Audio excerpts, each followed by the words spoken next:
Well, we've had quite an evening so far with strong to severe thunderstorms rolling through much of the area. All our severe thunderstorm warnings have been allowed to expire. We're still watching a couple clusters of storms, one to the north, one to the south, that have been producing some gusty winds, just not quite severe, which would be winds closer to 60 miles per hour. We're going to start off up to the north. If we could go to max 1.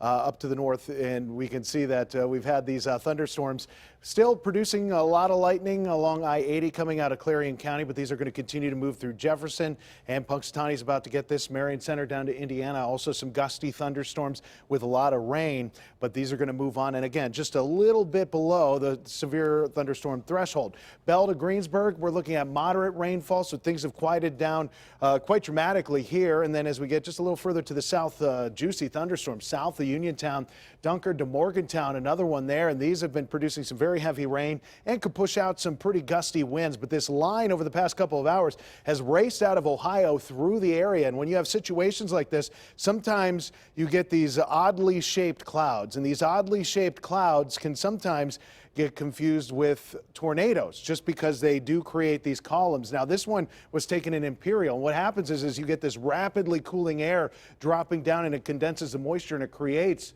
what are called scuds.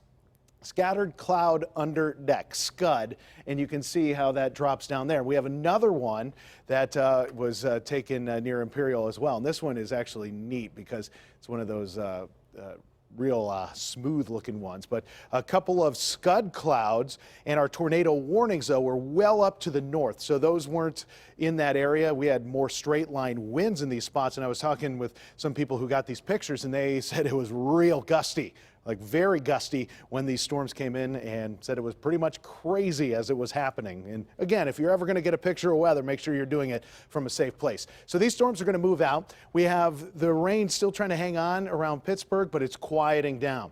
Nothing like when those storms were coming through town. Temperature-wise, our numbers have dropped dramatically by about 20 degrees from before the storms to after the storm. So look at this, Connellsville's 85, it's 82 in Greensburg. Then we're looking at temperatures only in the mid 60s where these storms have already come through.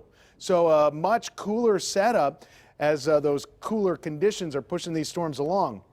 Now, FUTURECAST here is going to show us that through the night, the rain is going to finish up for a bit. We'll catch a bit of a break tomorrow. A few more showers try to lift in. We have a cold front that's going to drop in. And with that being the case, it's going to stir up some additional showers and thunderstorms. But right now, it doesn't look like there's an abundance of ingredients that would lead to severe thunderstorms for the area. FUTURECAST shows that by the time we get into Saturday morning, maybe a spotty shower left over.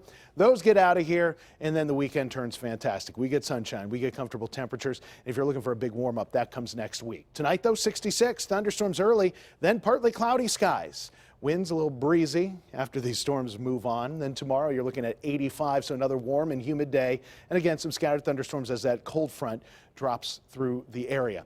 And hour by hour, some early showers, some afternoon thunderstorms. That's how the day is going to progress.